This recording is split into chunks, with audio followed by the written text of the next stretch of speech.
Good evening friends, আলোয় নিউজের পেজে আপনাদের সবাইকে খুব স্বাগত। তার কারণ হচ্ছে পুজো কেটে গেছে এবং পুজোর পরে আমরা নিয়ে ফের চলে এসেছি একদম ফ্রেশ এপিসোড স্পোর্টস এর। আলোয় নিউজে আপনাদের কেমন লাগছে অবশ্যই আমাদের জানাবেন। কিন্তু আমাদের সাথে আজকে আছে মৌতান ঘোষাল। মৌতান, তোমার ওয়েলকাম আমাদের শোতে। আজকে যে বিষয় নিয়ে কথা বলবো বেসিক্যালি সেটা হচ্ছে যে আইএসএল নিয়ে কিন্তু বেশ কানাঘুষো শোনা যাচ্ছে চারিদিকে। আইএসএল এর কি এক্সাক্ট স্ট্যাটাস, কোন প্লেয়ার কি অবস্থায় আছে, কোন টিম এক্স্যাক্টলি কোন অবস্থায় আছে, সেই বিষয় নিয়ে আজকে আমরা কথা বলবো। আমি সবার প্রথম মৌতানের কাছে চলে যাবো একটা প্রশ্ন নিয়ে। মৌতান, একটা কিন্তু কন্ট্রোভার্সিয়াল একটা কথা শোনা যাচ্ছে কিছুদিন ধরে মানে আজকেই বিশেষ করে সবার কানে এসে, সেটা হচ্ছে যে শোনা যাচ্ছে নাকি একটা চুক্তি নিয়ে সমস্যা হচ্ছে ইস্ট বেঙ্গল এবং শ্রী সিমেন্টের মধ্যে, এবং অনেকে বলছে নাকি চুক্তিটা, অনেকে বলছে যে হয়ই হয়তো নি। হ্যাঁ, এরকম প্রচুর ঘটনা শোনা যায়। মানে কি এক্স্যাক্টলি কি জায়গাটা কি? দেখো, একটা চুক্তি হতে গেলে অনেকগুলো ধাপ পেরোতে হয়, এটা আমরা অনেকদিন আগে থেকে বলেওছি, মানে জানিও আমরা। এবার যেটা সমস্যাটা তৈরি হয়েছে, শোনা যাচ্ছে যে চুক্তি হয়েছে কি হয়নি এই প্রসঙ্গটা আমি আসছি। মানে এটা নিয়ে আমি কথা বলেছি কর্মকর্তাদের সঙ্গে, এবং একজন কর্মকর্তার ভার্সনও নিয়েছি। অবশ্যই অফিসিয়ালি নয়, মানে অফিসিয়ালি আমরা সেটা দেখাতে পারবো না, বাট তাদের সাথে এটা নিয়ে আমরা কথা বলেছি। কিন্তু সবার আগে যেটা জানার বিষয় যে প্রবলেমটা ক্রিয়েট কোথা থেকে হচ্ছে। এখন একটা মৌ স্বাক্ষর হয়েছে রীতিমতো নবান্নে গিয়ে মুখ্যমন্ত্রী মমতা বন্দ্যোপাধ্যায়ের সামনে। সেখানে ইস্ট বেঙ্গল এবং শ্রী সিমেন্টসের উভয় পক্ষের কর্তারা উপস্থিত ছিলেন। এটা হচ্ছে খুব আমি কেন এই ঘটনাটা রিপিটেশন আবার বললাম, কারণ আই থিঙ্ক এই ব্যাপারটার গুরুত্বটা, যে চুক্তির গুরুত্বটা কতটা, সেটা বোঝার ক্ষেত্রে এটা মানে বলা আমার মনে হয় খুব দরকার। যে এই মৌ স্বাক্ষরটা কিন্তু রাজ্যের মুখ্যমন্ত্রীর উপস্থিতিতে সাক্ষীতে হয়েছে, কাজেই চুক্তি হয়নি। এই শব্দটাকে যদি আমরা এক কথায় বলি যে চুক্তি হয়নি, সেটা ভুল, এবং সেটা কিন্তু খুব আমার মনে হয় খুব কন্ট্রোভার্সিয়াল। কারণ অবশ্যই যেখানে এত বড় একটা ঘটনা ঘটছে, যেটা নিয়ে রীতিমতো লাইভ প্রেস কনফারেন্স হচ্ছে এবং সবাই সেটা দেখছেন, সেখানে চুক্তি হয়নি এক কথায় বলে দেওয়াটা খুব কঠিন একটা বিষয়। এবার হ্যাঁ, বারবার ঘাত প্রতিঘাতটা হচ্ছে, সেটা কিন্তু যখনই কোনো মার্জার হয় বা কোনো রকম ভাবে ইনভেস্টার আসেন, কোনো রকম দুজন পার্টির মধ্যে একটা সমঝোতা হয়, একটা চুক্তি হয়, সেক্ষেত্রে এই টানাপোড়েনটা থাকে। তোমার কটা পয়েন্ট, আমার কটা পয়েন্ট, তোমার কটা বক্তব্য আমি মানবো, আমার কটা শর্ত তুমি মানবে, এই বিষয়বস্তুটা চলে। এবং এই টানাপোড়েনটা হ্যাঁ এখনো চলছে, এটা আমরা বলতে পারি। এবার কথা হচ্ছে যে বারবারই একটা মানে হঠাৎ করেই একটা জিনিস শোনা যাচ্ছে যে ইস্ট বেঙ্গল এবং শ্রী সিমেন্টসের মধ্যে চুক্তি হয়নি, এবং এই কথাটা নিয়ে মানে প্রচন্ড রকমের বিতর্ক তৈরি হচ্ছে, একে অপরকে মানে রীতিমতো গালিগালাজের পর্যায়ে পৌঁছে যাচ্ছে। কিন্তু বিষয় হচ্ছে যে কারণে অবশ্যই এটা নিয়ে আমাদেরকেও সুলুক সন্ধান চালাতে হয়েছে, চুক্তি, চূড়ান্ত যে চুক্তিপত্র, তাতে এখনো সইসাবুতটা হয়নি, এটা সত্যি।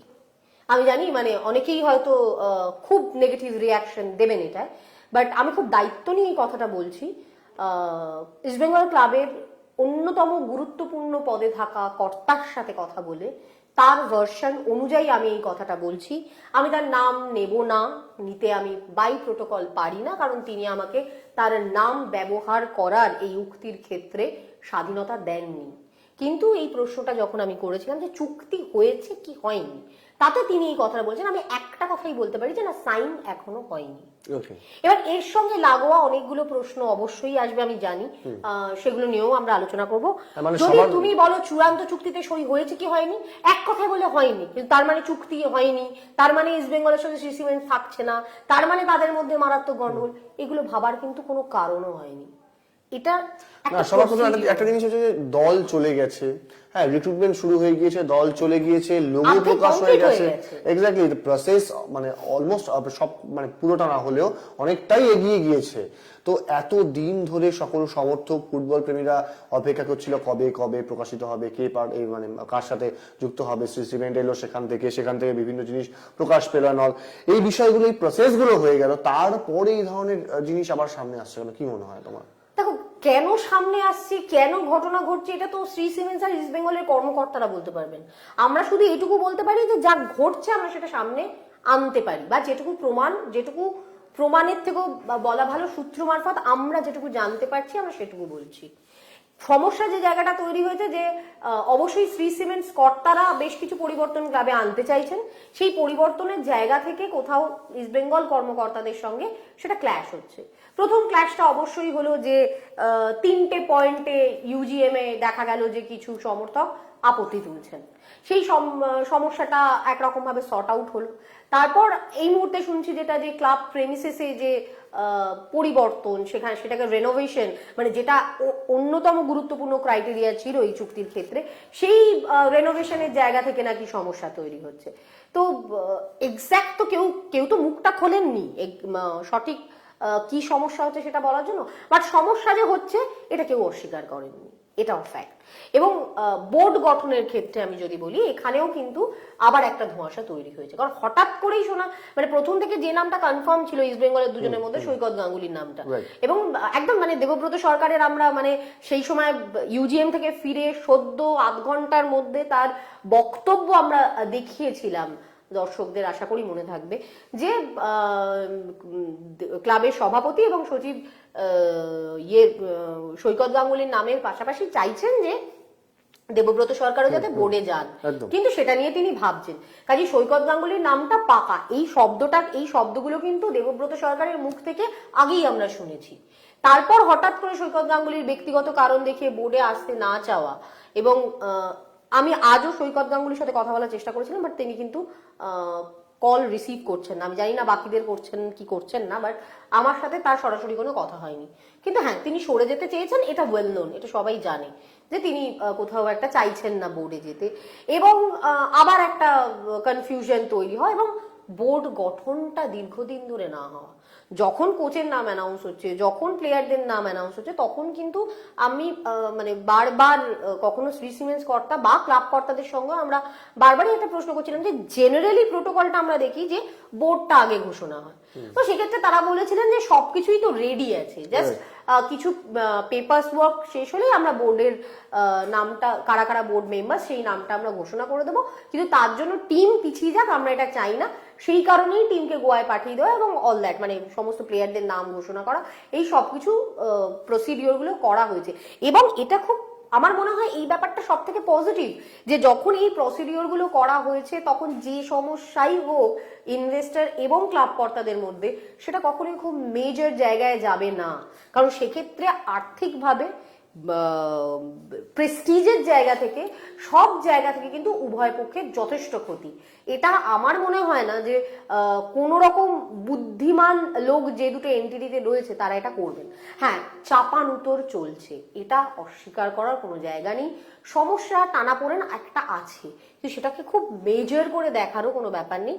হ্যাঁ, এবার চুক্তিতে সাইন হয়েছে কি হয়নি এই প্রশ্নটা যদি পার্টিকুলারলি করা হয়, ফাইনাল চুক্তিতে সইটা হয়নি, এটা কিন্তু ক্লাবের পক্ষ থেকে একরকম জানার মানে স্বীকার করা হয়েছে, অফিসিয়ালি না হলেও আনঅফিসিয়ালি।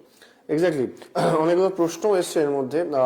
পার্থ দাস জিজ্ঞেস করছেন, পার্থ দাস অনেকগুলো প্রশ্ন করেছেন বেসিক্যালি, সূচি প্রকাশ কবে হবে, টিম লিস্ট কবে অ্যানাউন্সমেন্ট হবে, মোতান্দি রিকি সাবাং এবং হরমনপ্রীত কি ইস্ট বেঙ্গলে আইএসএল খেলতে আসছে?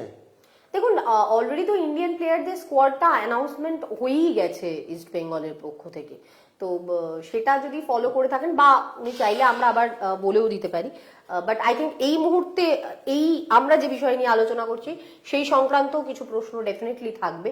আমি এই মুহূর্তে টিম অ্যানাউন্সমেন্টে যাচ্ছি না, কারণ এই ঘটনাটা কিন্তু পুজোর আগে, মানে পুজোর ঠিক আগে মধ্যে, ওই সময়টা ষষ্ঠী সপ্তমীর মধ্যেই হয়ে গেছে। ইন্ডিয়ান স্কোয়াড যেটা ইস্ট বেঙ্গল ক্লাবে, সেটা কিন্তু অফিসিয়ালি একদম মেইল করে অ্যানাউন্স করে দেওয়া হয়েছে। আমরা ইনফ্যাক্ট সেটা নিয়ে আমাদের ইউটিউব চ্যানেলে একটি স্টোরিও করেছিলাম, কাজে কারা কারা আছেন না আছেন সেটা গেলে এমনিই দেখতে পাওয়া যাবে। এবং ইস্ট বেঙ্গলের পরে একটা কিন্তু কানাঘুষো শোনা যাচ্ছে মোহনবাগানকে নিয়েও। হ্যাঁ, মোহনবাগানের জার্সি, মানে আমি শুধু পয়েন্টগুলো বলে দিচ্ছি, বাকিটা তুমিই বলবে, তার কারণ হচ্ছে আজকে প্রচন্ড কন্ট্রোভার্সিয়াল একটা আলোচনা হচ্ছে জার্সি লোগো, এই বিষয়গুলো নিয়ে কিন্তু একটা কানাঘুষো শোনা যাচ্ছে। হ্যাঁ দেখো, জার্সি লোগো মানে প্রথমত অ্যাওয়ে জার্সিটা এখনো আসেনি, তো যেটা হয়েছে প্র্যাকটিস জার্সি নিয়ে যে একটা লোগো যেটা একমাত্র মোহনবাগান ক্লাব বা এটিকে মোহনবাগানের জার্সিতেই পাওয়া যাচ্ছে, সেটা হচ্ছে যে চ্যাম্পিয়ন 2019-20, এটা লেখা আইএসএল এ, এবং 3টে স্টার, অর্থাৎ 3টে স্টার বলতে আমরা কিন্তু আমি জানি না কোথাও না কোথাও সমর্থকরা একটা রিলেট করছেন এবং আমারও সেটা মনে হচ্ছে, যদিও এটার কোনো ব্যাখ্যা তো এফএসডিএল দেয়নি, যে এই 3টে স্টার হয়তো কোথাও একটা স্ট্যান্ড করছে আইএসএল এ এটিকে 3বার চ্যাম্পিয়ন হওয়াকে। এবার যেহেতু এটিকে এবং মোহনবাগান তারা জয়েন্ট একটা এন্টিটি, সেখানে কি করে এটিকে চ্যাম্পিয়নশিপের কাউন্টটা শুধুমাত্র রাখা হয়, খুব ভ্যালিড প্রশ্ন ডেফিনেটলি করছেন মোহনবাগান সমর্থকরা। কিন্তু এখানেও আবার একটা পয়েন্ট রয়েছে যে মাথায় রাখতে হবে যে এই এন্টায়ার যে লোগোটা সেটা কিন্তু আইএসএল এর লোগো, সেটা কিন্তু এটিকে মোহনবাগানের লোগো নয়। কাজে লোগোর ক্ষেত্রে এটিকে মোহনবাগানের লোগোটা কি হবে না হবে সেই ডিসিশনটাই কিন্তু এটিকে মোহনবাগানের যে জয়েন্ট এন্টিটি তারা নিতে পারেন। আইএসএল যে লোগোটা তাদেরকে দিয়েছে সেটা আইএসএল এর চ্যাম্পিয়নশিপ লোগো হিসাবে, এবং সেখানে এফএসডিএল এর সংবিধানে বলা হয়েছে যে ওই লোগোটা এই বছরের জন্য একমাত্র মোহনবাগান অর্থাৎ এটিকে মোহনবাগানই ইউজ করতে পারবে। এইবার হ্যাঁ অবশ্যই এই প্রশ্নটা মানে যে কারণে প্রশ্নটা উঠছে যে তাহলে মোহনবাগানের ন্যাশনাল লিগ আই লিগ মিলিয়ে 5টা ট্রফি সেটা কোথায় গেল। একটা কথা মাথায় রাখতে হবে, টিমটা খেলতে চলেছে আইএসএল এ, এবং এই কনফ্লিক্টটাকে আমরা কখনো অস্বীকার করতে পারি না যে আইএসএল এ যখন মোহনবাগান ইস্ট বেঙ্গল ছিল না তখনও আইএসএল কে ভারতীয় ফুটবলে মোহনবাগান ইস্ট বেঙ্গলে সমস্ত জায়গায় চাপিয়ে দেওয়ার একটা মেন্টালিটি ছিল। এবং এফএসডিএল কিন্তু বারবারই এটা বলতে চাইবে তারা মান্যতা দেবে আইএসএল কেই, কারণ এফএসডিএল এর ওরিয়েন্টেশনটাই তো আইএসএল, এফএসডিএল এর গঠনটাই তো আইএসএল ওরিয়েন্টেড। তাদের সঙ্গে তো আই লিগের কোনো সম্পর্ক নেই, তাদের সঙ্গে তো ন্যাশনাল লিগের সময় তাদের কোনো অস্তিত্বই ছিল না। তো সেই যে এফএসডিএল যারা চালাচ্ছে আইএসএলটা, সেই কারণেই আইএসএল এর চ্যাম্পিয়ন হিসেবে তারা দেখছেন, সেই কারণেই আইএসএল এর চ্যাম্পিয়নশিপ লোগোটা তারা এটিকে দিয়েছেন এবং এটিকে সেটা ব্যবহার করছে। আইএসএল এর লোগো সবাই ব্যবহার করছে, আইএসএল এর লোগো সমস্ত টিমের জার্সিতে থাকবে, কারণ আইএসএল অবভিয়াসলি যে টুর্নামেন্টটা খেলা হচ্ছে তারাও তো ওয়ান অফ দ্য স্পন্সর হিসেবে গণ্য হয়, তো সেখানে তো সেটা আসবেই ডেফিনেটলি। তো সেই লোগোটাও থাকছে এবং আয়োজকদের লোগোটা থাকবে, আই লিগের লোগো যেমন জার্সিতে থাকে, যে কোনো টুর্নামেন্ট যাই হোক যে প্রত্যেকে ইউজ করছেন, কিন্তু যেহেতু এটিকে চ্যাম্পিয়ন হচ্ছে সেই কারণে ওই লোগোটা ইউজ করা যায়। এবার এটা নিয়ে বিতর্ক হওয়া উচিত কি উচিত না যদি বলেন সেটা অবশ্যই সমর্থকদের ব্যাপার, কিন্তু বিতর্ক হলেও বিষয়বস্তুটা আসলে এই। এবার সেটা মেনে নেওয়া না নেওয়াটা অবশ্যই সমর্থকদের ওপর, কিন্তু অ্যাজ সাচ এটা নিয়ে কিন্তু খুব বেশি মানে এটিকের ওপর বা কেন মোহনবাগান মার্জ হয়েছে এটিকের সাথে আরপিজির সাথে, তাই আরপিজি ওপর পুরোটা চালিয়ে দেওয়া যাবে না। এটা কিন্তু এফএসডিএল এর নিজেদের কর্তৃত্ব দেখানোরও একটা ব্যাপার আছে এর মধ্যে, এটাও মাথায় রাখতে হবে। তারা কিন্তু কর্তৃত্ব দেখিয়ে এটা প্রমাণ করে ছাড়লেন যে আইএসএলটা দেশের সেরা লিগ, আই লিগটা নয়। যদিও সমস্ত মানুষ জানেন বা অন্তত ভারতবর্ষের যারা ফুটবল ফলো করেন তারা জানেন যে ভারতবর্ষের ফুটবলের নিউক্লিয়াসটা কিভাবে ভারতবর্ষের ফুটবলটা চলেছে, এগিয়েছে এবং বিশ্বের দরবারে এসেছে। তার সত্ত্বেও সেই অস্তিত্বগুলোকে নৎসাৎ করানো হয়েছে, এটা তো আমরা অস্বীকার করতে পারি না। এটা তার মধ্যেই একটা তথ্য বলা যেতে পারে, একটা সংযুক্তিকরণের বেশি কিছু না। পলাশ দাস কমেন্ট করছেন যে তাহলে ইস্ট বেঙ্গলে মানে ইবির 6টা স্টারের মানে কি? এবার দেখুন লোগোয় না এই স্টারের ব্যাপারগুলো নিয়ে আমি এটাও ঘাঁটলাম। ফিফার কাছে কিন্তু এই স্টারের অ্যাজ কোনো অ্যাকনলেজমেন্ট নেই, মানে ফিফা এই ব্যাপারটা খুব একটা মাথা ঘামায় না। তারা স্টার নিয়ে ফিফা বা যে কোনো মানে উয়েফা এএফসি যারা ক্লাব ফুটবলও কন্ট্রোল করেন বা ওভারঅল যেহেতু ফিফা ফুটবলের কন্ট্রোলার, স্টার যখন আমাদের ইউজুয়ালি আমরা ওয়ার্ল্ড কাপে দেখে থাকি মানে ব্রাজিলের 5টা স্টার, সেটা তারা ইউজ করেন। কিন্তু ক্লাবের ক্ষেত্রে না তুমি এমন অনেক ক্লাব দেখবে, যেমন বেশ কিছু ক্লাব রয়েছে ইপিএল এর বলো, যারা হয়তো অন্য ডিভিশনে খেলে। আমরা মেইনলি কি করি, ইপিএল এর প্রিমিয়ার ডিভিশনটা আমরা দেখি, ইপিএল ইংলিশ প্রিমিয়ার লিগটা দেখি, বা লা লিগাটা আমরা ফলো করি। তাদের অন্যান্য লিগগুলো তো আমরা দেখি না সেভাবে, বা যারা খুব ভালোবাসেন তারা হয়তো ফলো করেন, বাট জেনারেল পাবলিক যারা আমরা মোটামুটি ফুটবল দিয়ে দেখি না, তো সেখানে কিন্তু দেখবে প্রত্যেকটা ক্লাবেই একাধিক স্টার থাকে। তো সেক্ষেত্রে ফিফা কিন্তু এই স্টারটা নিয়ে খুব বেশি গুরুত্ব দেয় না। এবার হ্যাঁ ব্রাজিল তারা গুরুত্ব দেয়, তারা 5বারের বিশ্বকাপ চ্যাম্পিয়ন, তারা 5টা, সেটা তাদের কাছে প্রাইড। তারা সেটা দেখান। কিন্তু ইউজুয়ালি মানে ইন্টারন্যাশনালি যখন খেলেন তারা আর কি, প্লেয়ারদের কিন্তু জার্সিতে অনেক দেশেরই থাকে, ইনফ্যাক্ট সব দেশেরও দেখা যেতে পারে। সেটা তো দেশের জার্সি প্রথমত, এবার থাকে সেটা তাদের বিষয়, মানে কিন্তু সেটা ফিফা তাদের মাথা খাবায় না, তাতে মাথা ওকে ঘামায়। ওকে মানে ফিফার এর উপর কোনো কন্ট্রোল নেই বা ফিফার কোনো নির্দেশাবলী নেই। সেক্ষেত্রে ইস্ট বেঙ্গল 6টা কেন 8টা স্টারও ইউজ করতে পারে, 10টা স্টারও ইউজ করতে পারে, সেটা নিয়ে ফিফা বা কোনো ক্লাব মানে ক্লাব কন্ট্রোলিং যে কর্তৃপক্ষ যে সমস্ত রয়েছে এএফসি বা এখানে এফএসডিএল কেউই মাথা ঘামাবে না। তো এই স্টারটা কোনো টুর্নামেন্টকে ইন্ডিকেট করছে কি করছে না সেটার ব্যাখ্যা ইস্ট বেঙ্গল ক্লাব ডেফিনেটলি দেবে, Shri siemens east Bengal foundation দেবে, বাট সেটার অ্যাকনলেজমেন্ট বা সেটা কেন দেওয়া হলো এটা কোনো প্রশ্নের মুখে অফিসিয়ালি পড়বে না, এএফসির কাছেও পড়বে না বা অন্য কোনো ঊর্ধ্বতন কর্তৃপক্ষের কাছে বা যারা কন্ট্রোল করে আয়োজকদের কাছে পড়বে না। এই নিয়ে কিন্তু কল্যাণকর একটা ভালো প্রশ্ন করেছেন, সেটা হচ্ছে যে এটিকে এমবি যদি নতুন ক্লাবই হয় তাহলে কি করে এটিকে এমবি 3বার আইএসএল চ্যাম্পিয়ন লোগো ব্যবহার করছে? এক্স্যাক্টলি, আমি তো ওই কথাটাই বললাম যে এখানে সবসময় আমাদের মাথায় রাখতে হবে যে এফএসডিএল এর নিজেকে জাহির করার একটা জায়গা রয়েছে, বিষয়বস্তুটার মধ্যে কিন্তু শুধু এটিকে আর এমবি নেই, এর মধ্যে এফএসডিএল রয়েছে। শ্রী সিমেন্স ইস্ট বেঙ্গল বিষয়বস্তুটার মধ্যে কিন্তু শুধুমাত্র শ্রী সিমেন্স ফাউন্ডেশন আর ইস্ট বেঙ্গল ক্লাব নেই, তার মধ্যে এফএসডিএল বর্তমান রয়েছে। একটা কথা প্রথম দিন থেকে মাথায় রাখা উচিত, বা আমরা বারবার একটা কথা বলেছি যে যখন কোনো ইনভেস্টর নিয়ে কোনো ক্লাব আইএসএল এর বিট পেপার তোলে এবং সেটা জমা দেয়, দরপত্র জমা দেয়, তখন কিন্তু এফএসডিএল এর নর্মস গুলোর মধ্যে একটা বক্তব্য থাকে যে আমি সেই মানে এফএসডিএল সেই ইনভেস্টরের স্কুটিনিটা করবে এবং তাদের ক্রাইটেরিয়া ফুলফিল করলে তবেই সেই ইনভেস্টরকে দরপত্র জমা দেওয়ার পারমিশন দেওয়া হবে বা তাকে খেলার এফএসডিএল এর অন্তর্ভুক্ত আইএসএল এর অন্তর্ভুক্ত করা হবে। কাজেই এখানে সবার আগে মাথায় রাখতে হবে যে এফএসডিএল চাইলে তবেই কেউ আইএসএল খেলতে পারবে, সব যোগ্যতা আছে কি নেই তার স্কুটিনিটাই যখন এফএসডিএল করে তার মানে শেষ কথা তারাই বলবে। ঠিক কোন পয়েন্টে আটকালো আর আটকালো না, 106টা বা 212টা পয়েন্টের মধ্যে কোথায় কোন পয়েন্টটা নিয়ে খেলে দেওয়া যায় বা যায় না লিগালি আমরা সবাই জানি। কাজে এখানে কিন্তু কর্তৃত্ব ফলানোর জায়গাটা এফএসডিএল এর, তারা আই লিগের অস্তিত্বটাকে অস্বীকার করতেই তো চাইছিলেন এতগুলো বছর ধরে, আর সেই কারণেই এই লোগোটা এটিকে এমবি জার্সিতে লাগানোর পিছনে আসল দায়িত্ব বা যারা যারা এটাকে ইনফ্লুয়েন্স করেছেন সেটা এফএসডিএল, যারা আয়োজক, তারা একমাত্র তাদের টুর্নামেন্টটাকে মান্যতা দিতে চাইছেন। সেই কারণেই এই এন্টিটিটা নতুন হোক বা না হোক তারা কিন্তু এটিকে যেহেতু 3বার চ্যাম্পিয়নশিপটা জিতেছে সেই কারণে সেটা দিচ্ছেন, কিন্তু তারা লিখেছেন চ্যাম্পিয়ন ফর 2019-20, বিষয়টা এই জায়গায় এফএসডিএল এর বিষয়। একদমই, আমরা শোয়ের প্রায় শেষের দিকে চলে এসেছি। অরিন্দম দেব বলছেন, why are you not providing 100% correct information? Firstly, please tell us, is ATK Mohun Bagan is a continuation of ATK or Mohun Bagan, or it's a new entity? মানে উনি জানতে চাইছেন বারে বারেই যে প্রথমেই এটা বলুন যে officially it's a new entity. Exactly, officially it's a new entity, যার কাছে যে এন্টিটিটার 80% রয়েছে এটিকের কাছে এবং 20% রয়েছে মোহনবাগানের কাছে। এটা অফিশিয়ালি একটা নিউ এন্টিটি।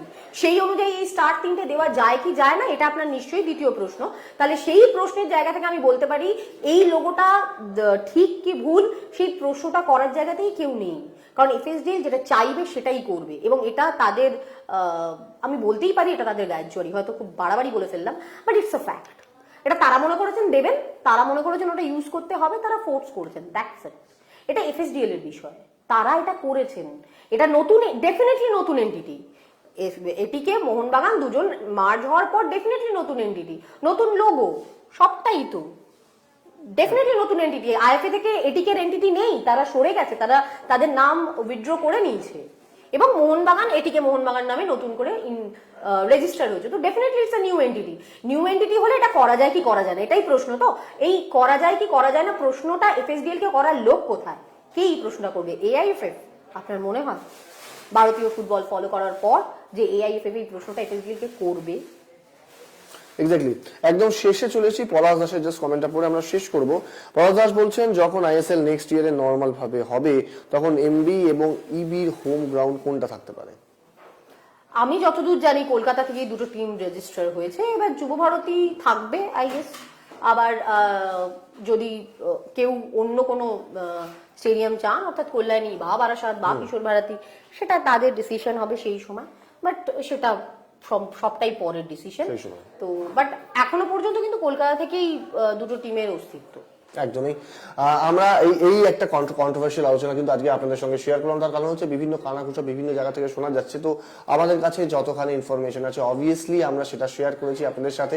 হোপফুলি আপনাদের ভালো লেগেছে এবং আপনারা কমেন্টে জানান কেমন লাগছে। আজকে @স্পোর্টস এখানেই শেষ করতে হবে, কিন্তু আগামীকাল ফের মৌতান এবং আমি নিয়ে চলে আসবো @স্পোর্টসের আর একটা ঝকঝকে এবং নতুন এবং ফ্রেশ একটা এপিসোড।